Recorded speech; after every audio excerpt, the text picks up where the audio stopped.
Welcome to yet another new episode of Trailblazers, Charting Paths and Inspiring Destinies. Today, our guest is Mrs. Jamila Nishat, founder-director of Shaheen Collective. Mrs. Jamila Nishat was born in Hyderabad in a middle-class family. Her father, Syed bin Mohammed, was a portrait artist. Jamila began her professional career as an enthusiastic feminist poet. Listening to the heart-wrenching life stories of suffering women inspired her to use the pen to bring out the intensity of their anguish. Jamila Syed began using the pen name of Jamila Nishat to express on paper, and now that is the name by which she is known in the fraternity. With a master's degree in English literature and a postgraduate diploma in theatre arts, her grasp over the content she produces is innovative and magical. As a poet, she has a proclivity towards the marginalized Urdu dialect Dakhani, and she strives to work towards creating a public space for these women writers to dismantle the patriarchal values that are embedded in the language. When she first stepped into the old city Hyderabad in 2002, just after the riots had ripped the nation apart, the neighborhood was desolate with remains of parched homes and shops, leaving behind horrific landscapes and increased incidents of gender violence, child marriages, teenage trafficking, prostitution. This is when Jamila decided to establish a space where women could feel safe, heal, and reintegrate themselves. In 2012, she founded Shaheen Collective, which is a women resource and welfare association to serve the cause of Muslim women. Starting her journey with only a handful of dedicated girls and a rented space, the team has intensely toiled to establish its ground in this area. Over these years, Shaheen has provided a platform for marginalized women and young girls to break out of traditional barriers and gain control of their socioeconomic rights. She was one of the feminist poets at 100,000 Poets for Change conference held in Italy 2015. She has many awards to her credit, some of them being Makdum Award and the Devi Award by the New Indian Express. Ladies and gentlemen, we are 24 years into the 21st century, but every minute 3 girl children are forced into marriage in India. In 2022, our crime data has registered only 3 such marriages happening nationwide. And believe me, it gets grimmer. 2,436 such marriages which were stopped in 2023 and 24, 58% were elderly grooms. Today, Mrs. Jamila Nishat speaks to us about many such untold, unspoken tales. Over to you, Mrs. Jamila. I'll first recite a poem in Urdu, which is a story of a real girl who was buried. I'll call it as burial of a girl under the buildings in the old city. माँ को तकलीफ ना हो, खर्च का कोई बोझ ना हो. माँ को तकलीफ ना हो, खर्च का कोई बोझ ना हो. मेरे भाइयों के लिए एक नया तारा चमके. मेरे जाने से मेरे घर में उजाला आए. घर में चूल्हा तो जलेगा, नए कपड़े. घर में चूल्हा तो जलेगा, नए कपड़े होंगे. दिल ने सोचा चलो सौदा कर लें. मैं थी 16 की, वो था 65 का. मैं थी 16 की, वो था 65 का. ईंट पर ईंट रखे एक नया घर बन जाए. रात ही रात मेरा घर महल बन जाए. नया टीवी, नई गाड़ी, नया मोबाइल मिले. सारा घर नाच उठे, खुशियों का सागर उबले. दिल ने सोचा चलो सौदा कर ले. रात आई थी, बहुत रातों के बाद आई थी. रात आई थी, बहुत रातों के बाद आई थी. रात आई थी लम्स की सौगात लिए, ख्वाहिशों की नई बारात लिए. एक तूफान सा उठा था दिल में, नई चाहत बनकर. पास आया ही था वो कि जोश जुनूं ठंडा हुआ. रात भर सुंद पड़ी, तकिया मेरा रोने लगा. आंख जो मूंद ली, बिस्तर दोज होने लगी. देखती क्या हूँ, मेरे बाजू मेरे हाथ बने रेत का ढेर. मेरे बाजू मेरे हाथ बने रेत का ढेर. मेरी रग रग में सीमेंट फैल गई. दीवारें खड़ी होने लगीं. एक नया महल बना, नगर बना, शहर बना. मेरा मासूम बदन इस महल तले, नगर तले दफन हुआ. this is a poem of a girl who was the daughter of a widow. The widow had 3 daughters. First of them was married to the sheikh in the old, and then she settled in the Gulf country. Then the second girl married an auto driver and settled here. But the third girl was again married like this to the Gulf country. So once she went there, she earned a lot of money because her mother wanted to have her own house. And when she came back, she brought more than 10 lakhs so that the mother can have her own house. But within 6 months, she died. So within 6 months when she died, I felt that her body was under that house which mother built. It was a real story, and I felt that this girl, hats off to that girl, that she suffered so much for her mother. There are many such girls who suffer in the old city. I'll give you a little history. Before we go into the history, I think we should go see that film so that we can talk in detail about what it is, how it is, why is it. उस रात मेरे को लेके गया, मेरे साथ जबरदस्ती करके मेरे अपना रिलेशन बनाया. मैं रो रही, मेरे को अच्छा नहीं लग रहा. तेरे को खरीद लिया मैं जो चाहूँ वो कर सकता हूँ. तेरे माँ बाप मेरे से पैसा लिए, पैसा फेंक के लाया मैं तेरे को. जब तक मैं यूज करना चाहूँ तब तक कर सकता हूँ, तुम मुँह नहीं खोलना. Munira Begum says she was just 12 years old when her parents sold her into a forced marriage to a man from Oman. She calls the so-called wedding night torture. मैं ना तो पढ़ी लिखी थी, ना तो कोई बात मेरे को समझ में आती थी. खाली एक ऐसा बचपना, लड़पना ऐसा था मेरे में. तो वो शेख कितना उम्र था? 70. And you were 12? हाँ, मैं 12 years. For 2 months, she says the 70-year-old man kept her locked in a room, using her only for sex. Did he keep doing this to you over and over again? दरवाजे के बाहर झाँक नहीं सकती थी मैं. बाहर से लॉक करता था मेरे को. कहीं नहीं भाग जाती की वजह. दरवाजे से लॉक करके कहीं जाना भी रहा, बाहर दरवाजे को लॉक करके जाना, फिर यूँ निकल के आना, फिर अंदर आते कि वही टॉर्चर शुरू हो जाता था मेरे साथ. Police say there are hundreds of cases like Munira's in Hyderabad's old city. Young girls from poor neighborhoods sold by their own parents without their consent to elderly tourists who come here looking for sex. In our investigation, we visited a number of shelters meeting victim after victim, all with horrific stories of physical and sexual abuse. कितना लड़के हो? काफ़ी लड़कियां हैं sir, कोई मुंह नहीं खोलते. और जब अब आके बात करो बोले नहीं हाँ हमारे पापा बात करते हैं. Thanks to the courage of girls like Munira, the CNN Freedom Project uncovered a network of human traffickers, agents, brokers, and clerics who are all part of the scheme. This is how it works. Agents spread across several countries in the Middle East and Africa contact brokers in Hyderabad, a city with India's largest Muslim population. Those brokers convince poor Muslim families to sell their underage daughters to a client, usually an elderly man. The client then flies to Hyderabad, where a corrupt cleric, who is also part of the international network, produces a fake wedding certificate and a fake post-dated divorce certificate. When the client gets bored of using the child for sex, he leaves, never to return. इस कदर रोना मेरे आँख से आंसू बह रहे थे. मैं बुड्ढे को देखते कि तो और इतना हो गया था. In the afternoon, Munira invited us to her home. So come walk here with me through this alleyway. This is where Munira lives, and it's one of the poorest parts of Hyderabad. It's only here that you can see the extent of their poverty. कितना लोग आपके family? Munira's mother tells us 5 people all live in this one tiny room. Her husband was an alcoholic, and they had no money.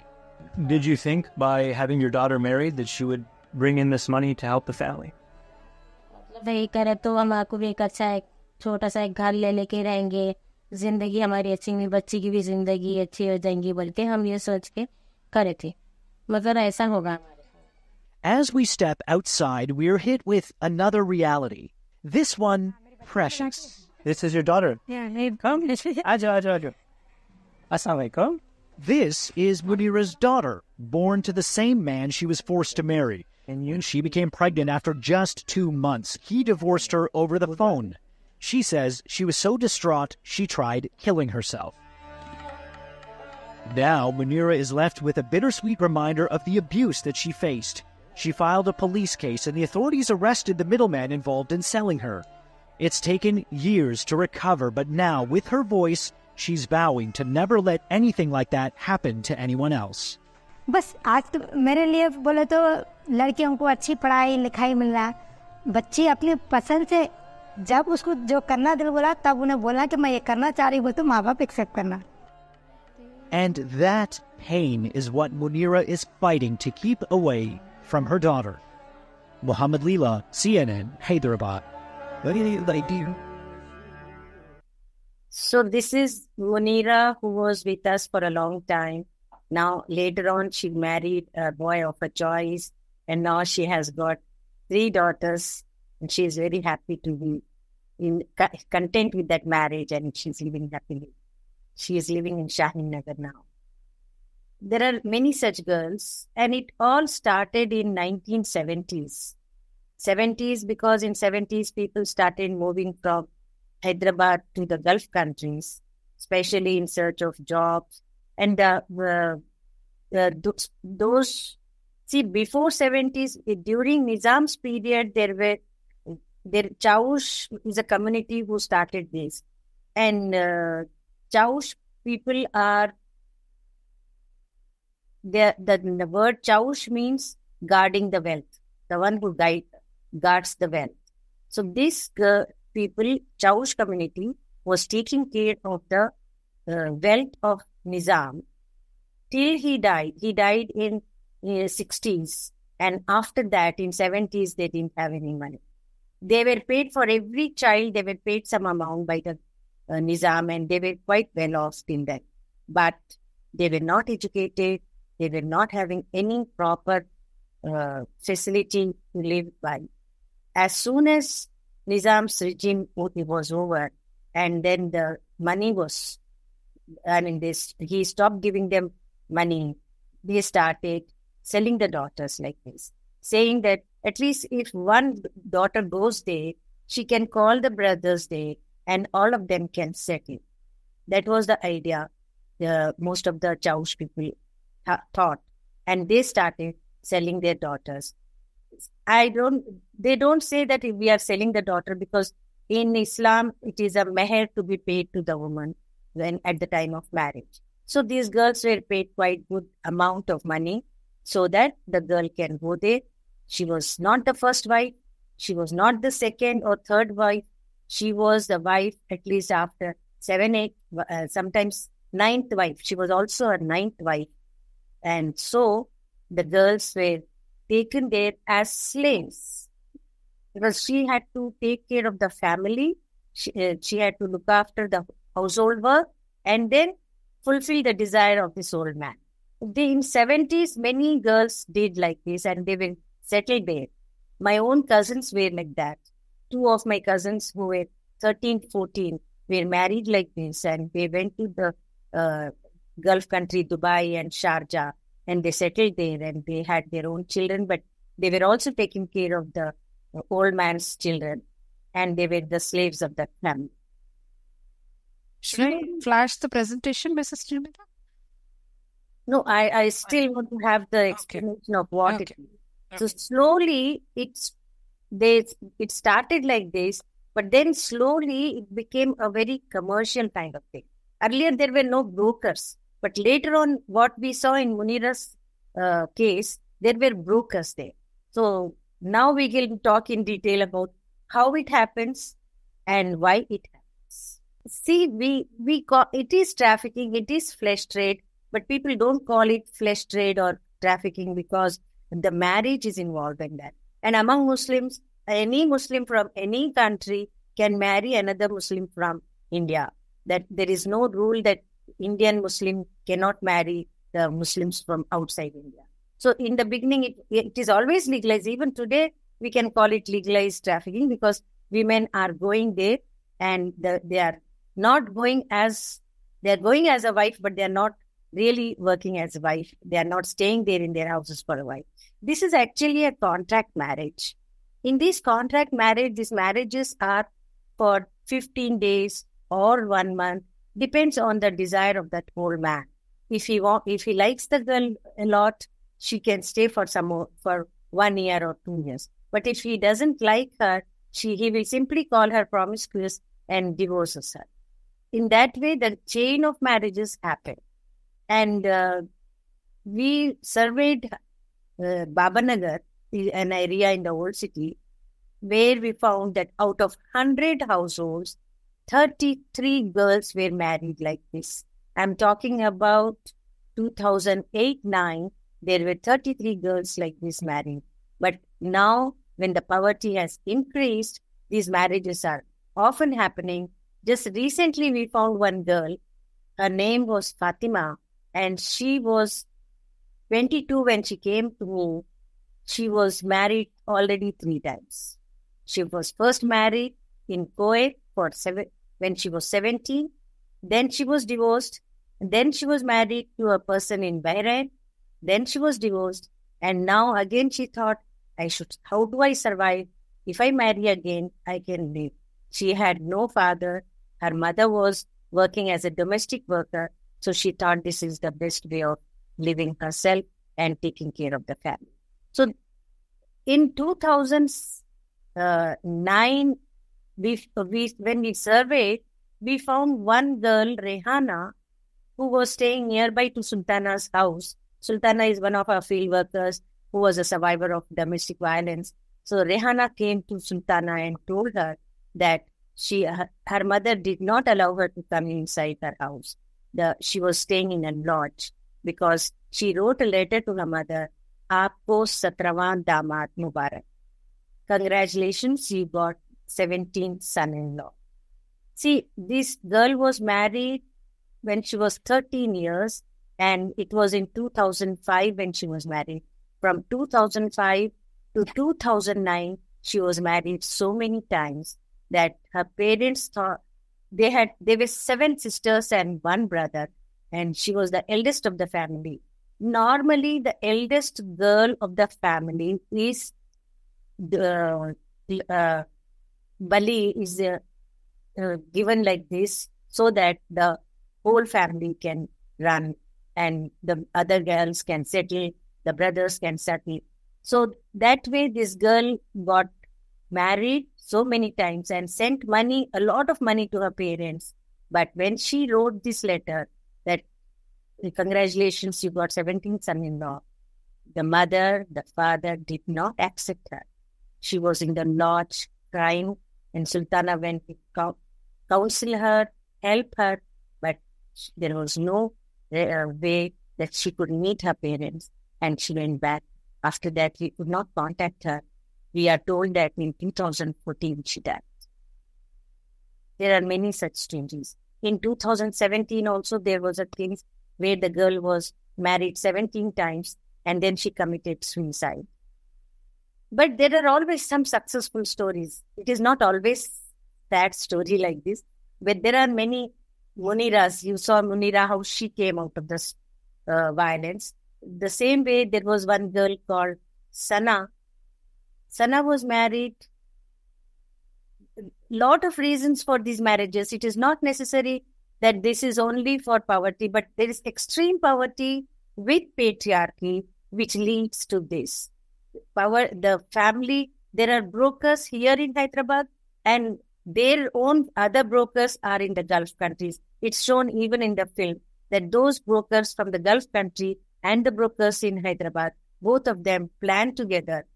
The broker in the Gulf country tries to find out where the rich old man is there so that we can fool him of this marriage. And here the broker finds wherever there is a girl. See, we have got very small lanes in the old city where even the car can't go, only the bikes can move in. Our police van cannot go there inside.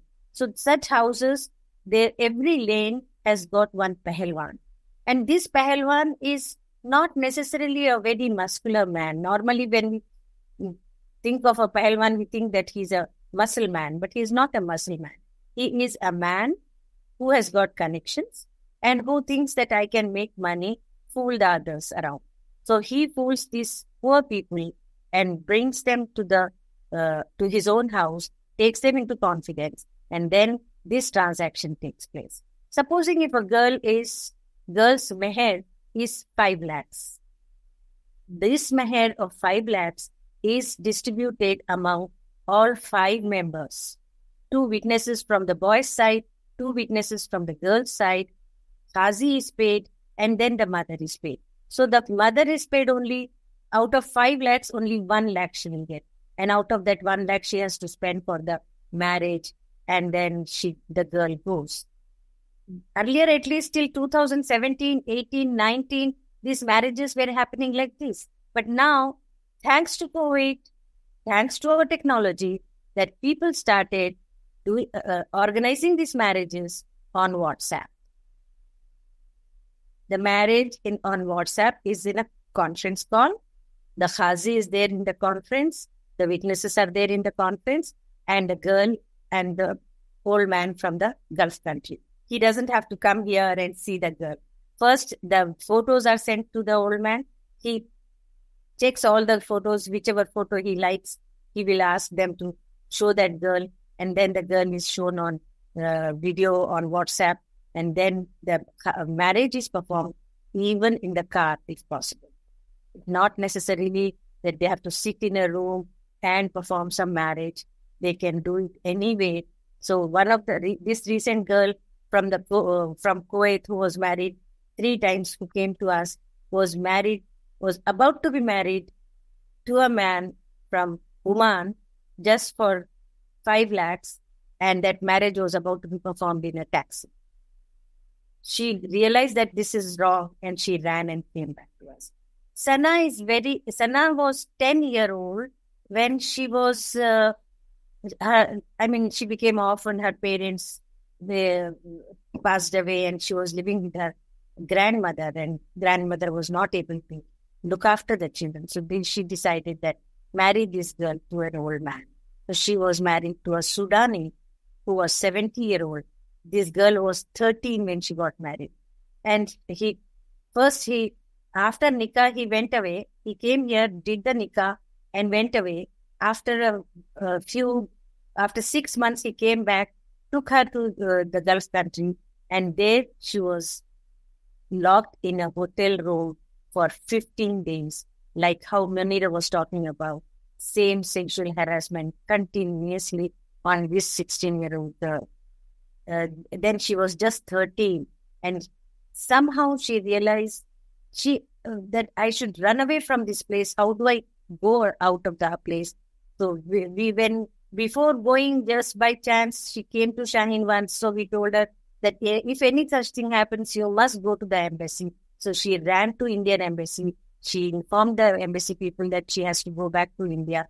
She came back here. She was trained in our Shaheen Center. She passed her 10th class. Then now she has married a boy of her choice, and she's living happily with 2 kids. There are many such girls. This girl, Tasleem, it's a very interesting story of Tasleem, you know. Tasleem and Farheen were married to the same Khalifa. See, there are many rich men, but the richest of them are Khalifas. That Khalifa married.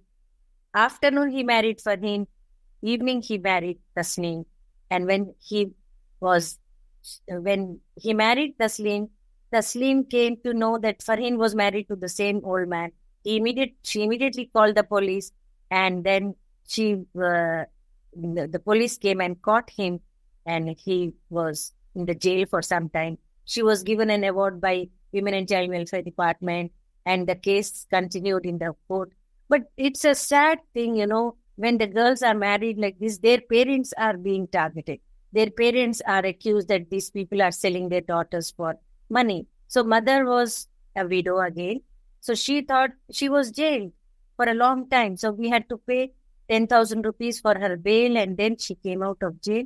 But this girl worked hard. She was 13 when she had this experience. But when she was 15, we made her write 10th class exam.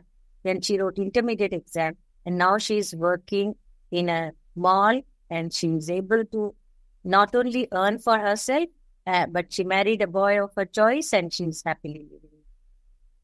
She learned car driving, scooter driving, everything she learned, computers, and she's quite well off now. See, as earlier what we used to do was we used to have sting operations. Like when we went to Munira's place, or when we see a sheikh's house, the girls would change their burqas, and even the young girls would go with them. There was a girl called Reshma who was about to be married to an old man. So we sent Reshma with them so that she can see what is happening. These marriages were happening normally in the beauty parlors or in the madrasas. So the girls who come to madrasa to learn Arabic, where the parents would happily send the girl, but the girl, we came to know that the girl was, when she was 13, the madrasa person is a broker, and he would call the old Arab and show the girls like this. So, but then the strategy changed now. Now they don't have to go to the Gulf madrasa, or they don't have to go to the beautician person to get the girls. They have to collect the girls on WhatsApp. First, the girls' photos are sent. Supposing if he likes the photo, he pays 500 rupees, and then the mother is very happy that she got some money, and later on the marriage happens on WhatsApp, like how I showed about Fatima's case. There are many such marriages happening, but we stopped many marriages with sting operations, having hidden cameras on eyes or in the burqa, and then they went and caught hold of the and of course the media was always with us to support us. You saw how CNN people also supported us.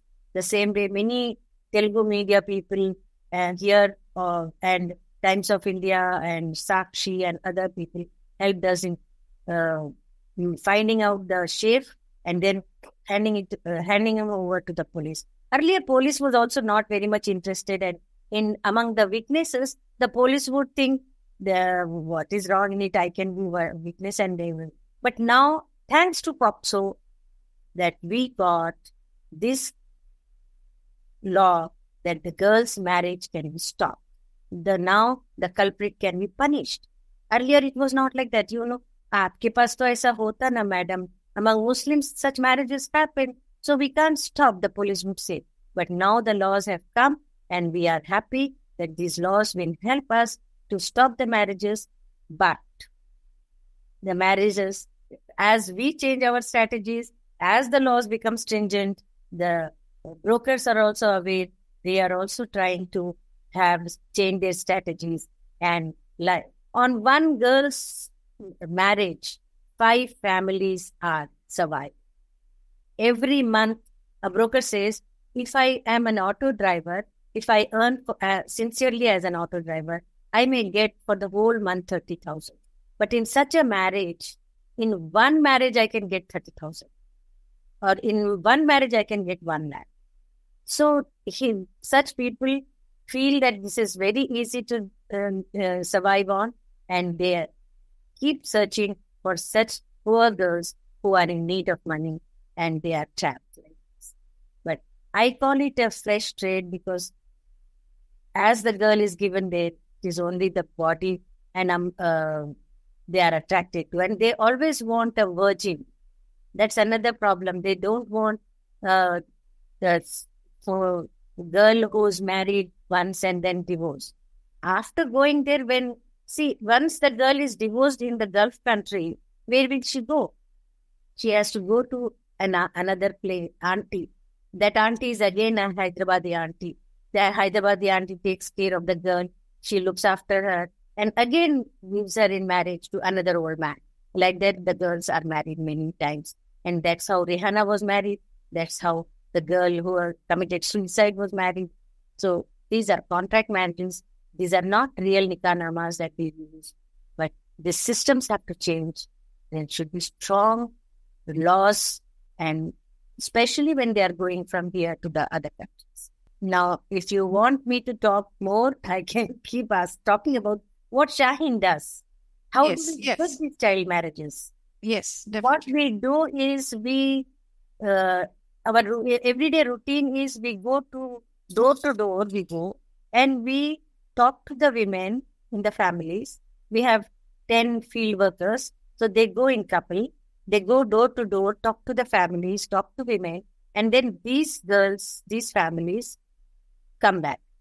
If the girls are dropped from the school, we make it a point that the girl comes to Shaheen, because mostly the dropout girls are married off like this. If the girls are very intelligent and continuing their schooling, then there is hardly any chance for the girl to get married. But if there are 7 daughters, 5 daughters in the family, then this kind of marriage definitely happens. So that's why we keep door-to-door visits. We organize mapping. I haven't brought any map here, but we make the girls sit together and do the mapping where the child marriage is happening. Today only in Hassan Nagar, a 13-year girl's marriage is settled. She is about to be married on 31st of October. We are now planning. Tomorrow we'll take the Women and Child Welfare Department, people, CWC members, and stop the marriage. So we take help of the District Legal Service Authorities. We take help of the Women and Child Welfare Department, child committees, child welfare committees, and so we stop the marriages. And 16-year girl's marriage was stopped like this. This is just again 13-year today whose Aadhaar we brought. What they do is they change the Aadhaar card. If the girl is 13 years, they will make it as 18 years, and then the girl is married off, and on paper nothing can be seen. So when women and any department people or police go and ask, the girl is 18 plus, so nobody can stop that marriage. And the girl is in burqa, so we don't know nothing wrong in getting married. So this Aadhaar card, changing the age in the Aadhaar card is also very wrong. That has to be stopped. And when the girl is going at the airport, the visiting visa or tourist visa is given. That also, for them, for Gulf people, for Dubai and all, it's a business, for them it is very nice to give visas of that kind. But here we have to think whether such visas should be issued or not. So I think we have to bring changes. So our girls go sting operations, they do, find out where such marriages are happening, and then stop the marriages. It's a long process. At least sometimes it takes 6 months. And in Taslim's case, it took 5 years for us to bring her to normal life because she was under depression for some time. And Farheen totally went into depression. It's difficult for us to bring her back to normal life. So these girls are not, they are mentally disturbed. They are emotionally charged. They really don't know what to do and how to survive, surviving of the fitness. They think that if I look beautiful, every girl wants to look fair and beautiful so that she can be married off. And the girls have to be tall enough.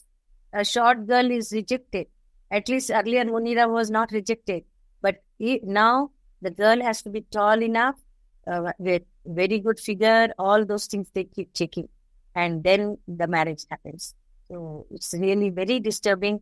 And you can't believe the girls are in that broker's house. The girls are made to go in a line. The sheikh sits on one corner. In front of him, they are supposed to parade. Parade in such a way that the figure is attractive, that he should get attracted to the girls. So it's a really humiliating experience for the girls. And when Taslim was talking about her experience, even when she went to the court because she wanted to save her mother, And when she went to the court, even the advocate plus judges, all of them were not sensitive enough to talk to the girls, how to talk about it. Have you removed your clothes in front of him? These kind of questions they ask a small girl of 15 years. And what happened regarding penetration, all kinds of things they ask. And the girl gets upset. And so what she finally said in the court, that I myself did it because I was interested to marry that one. Because she was so tortured by the advocate as well as by the people around in the court, said that she could not bear those tortures and she just gave up. So I think our judiciary has to be sensitive, our police has to be sensitive, our government has to understand that these are adolescent girls. They are not mature enough to talk about the issues that we are expecting them to talk. And these days, what is happening they will think, now they are mixing up. They are not taking only the adolescent girls. They are taking a 20-year-old, 25-year-old. So out of 10 girls, at least one girl should be a virgin, so that they can make money out of that. So 10 girls are married. Out of those 10 girls, one adolescent girl, so that she can give a lot of income to the brokers. So the brokers survive on this. And that has to be stopped.